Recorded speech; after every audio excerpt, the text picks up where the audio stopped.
You ever feel like you're just caught in this riptide of notifications, to-do lists, and endless life hacks? Yeah, you're not alone. So today, we're going to ditch the life raft and grab a surfboard. We're breaking down Rishi Khullar's amazing guide on how to stop fighting the chaos of modern life and actually start riding the waves. So let me ask you, does this feel familiar? You've got the perfect morning routine.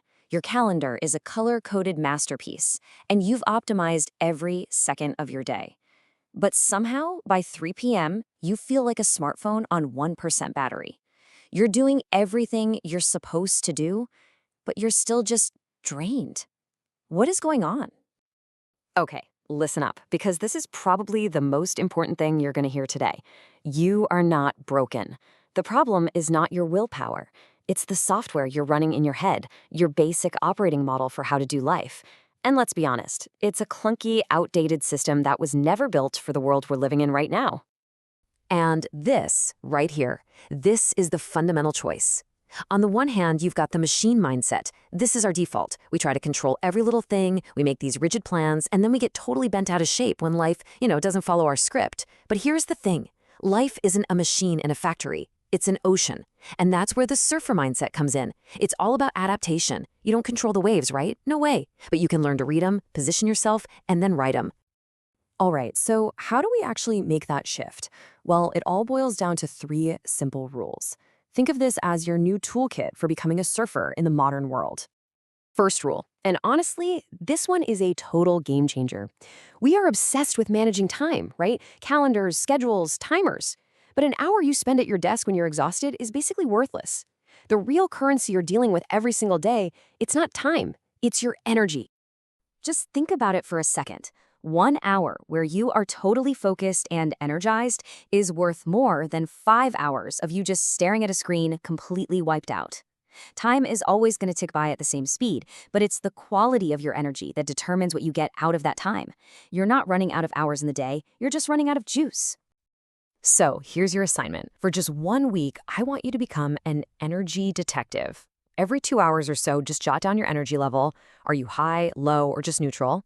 Then start noticing the triggers. What happened right before you felt that crash? Was it a meeting? A specific person? Was it scrolling on your phone? Then make a super simple list, an energy balance sheet.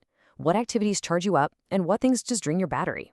And the last step is the most important. You have to ruthlessly redesign your week. Maximize the things that give you energy and build a fortress around the things that suck it away. Seriously, be merciless.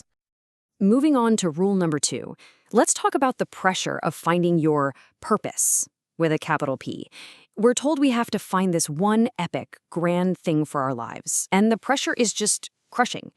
It's a myth. So let's ditch that whole anxiety-filled search for a noun, my purpose, and start focusing on a verb instead. This one little question changes the entire game. You stop staring at the sky looking for some grand mission to fall on your head. Instead, you start looking around you, right here, right now. Where do people consistently ask for your help? What problems do you find yourself just naturally trying to solve? Or to put it another way, where is life already pulling you to be useful in a way that actually lights you up? You figure this stuff out by doing things, not by just thinking about them. Run little experiments. Try teaching a class on something you know. Start a tiny side project. Just follow what genuinely energizes you, not what you think sounds cool or impressive to other people. And pay really close attention to that feedback loop. Does doing this thing charge you up or drain you? Over time, a pattern is going to reveal itself. You don't have to push or force it. You just have to notice where you're being pulled. And that brings us to the final rule, which really ties this whole thing together. Our big obsession today is control. We try to micromanage every single variable in our lives, but that's like building a house of cards in the middle of a hurricane. It's so fragile. There's a much, much better way. Stop trying to control the storm and instead build up your own personal capacity to be so strong that you can handle any weather that comes your way. And here's the core difference. The control mindset screams, reality has to do what I want it to do. It's brittle. It shatters the second things don't go according to plan.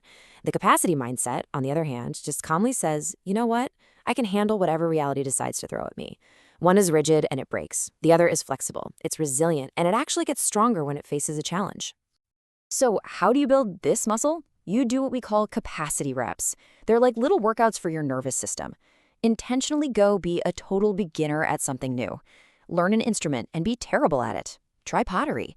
Speak up at a meeting without having every word scripted out. Look, the goal isn't to be perfect. The goal is to prove to your own brain that you can handle the discomfort of not knowing, and you'll be totally fine on the other side.